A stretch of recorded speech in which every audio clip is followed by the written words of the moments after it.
প্রথম দেখায় যে কেউ সরিষা ক্ষেত ভেবে ভুল করবেন, কারণ সরিষা ক্ষেতের মাঝে চেয়ার টেবিল ও ছাতা দিয়ে নান্দনিকভাবে রেস্টুরেন্টের আকৃতি ফুটিয়ে তুলেছেন প্রবাসী মিন্টু মিয়া। সরিষা ক্ষেতের এই রেস্টুরেন্টে প্রতিদিন ভিড় করছেন অসংখ্য মানুষ। নেত্রকোনা সদর উপজেলার বিশিউড়া ইউনিয়নের পাবিয়াজুর গ্রামের মিন্টু মিয়া দীর্ঘ ১২ বছর দুবাই ও বেঙ্গালুরে সুপার শপে কাজ করেছেন। করোনা মহামারীতে দেশে এসে আর বিদেশ যাওয়া হয়নি মিন্টুর। এরপর থেকেই বাড়ির পাশে মুদি দোকানের ব্যবসা পরিচালনা করে আসছেন। মাসখানেক আগে হঠাৎ করে চিন্তা করলেন নেত্রকোনা টু ঈশ্বরগঞ্জ রাস্তার পাশে তার নিজস্ব সরিষা ক্ষেতে রেস্টুরেন্ট করার। যেমন ভাবা তেমনি কাজ। সাথে সাথে সরিষা ক্ষেতে চেয়ার টেবিল ও ছাতা দিয়ে এক ব্যতিক্রমী রেস্টুরেন্ট তৈরি করে ফেলেন তিনি। প্রথম দিকে পাড়া প্রতিবেশী ও পরিবারের সদস্যরা এই উদ্ভট ব্যবসা নিয়ে হাসাহাসি করলেও এখন রেস্টুরেন্টে ব্যাপক লোক সমাগম দেখে সবাই খুশি। আমার বড় ভাই প্রথমে বাধা দেয় যে না, এখানে এটা হবে না, সরিষা নষ্ট হবে আরো। আমি বললাম সরিষা অল্প কিছু নষ্ট হবে, আর বেশি সরিষা নষ্ট হবে না।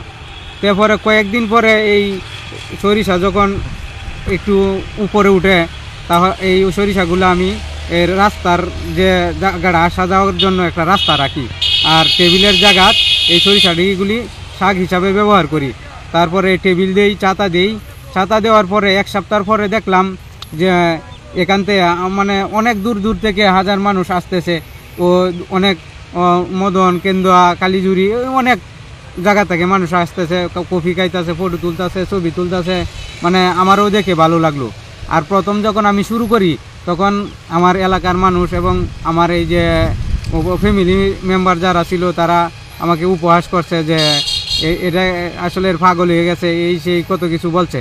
কিন্তু এখন দেখা গেছে যে বর্তমানে যে মানুষের আনাগুনা চলাফেরা, অনেক দূর থেকে অনেক মানুষ সারাদিন আসতেছে, তাদের দেখে গ্রামের মানুষও খুশি, আর আমার ফ্যামিলি মেম্বার যারা আছে, আমার বড় ভাইরা সবাই খুশি।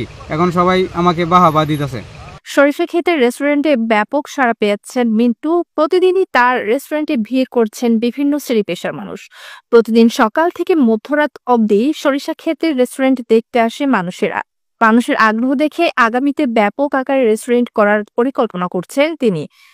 প্রতিদিন তার দোকানে 10,000 টাকা বিক্রি হচ্ছে বলে জানান। আর সরিষা ক্ষেতের রেস্টুরেন্টে কাজ করছেন মিন্টুর আত্মীয়রা। এতে কর্মসংস্থানও তৈরি হয়েছে।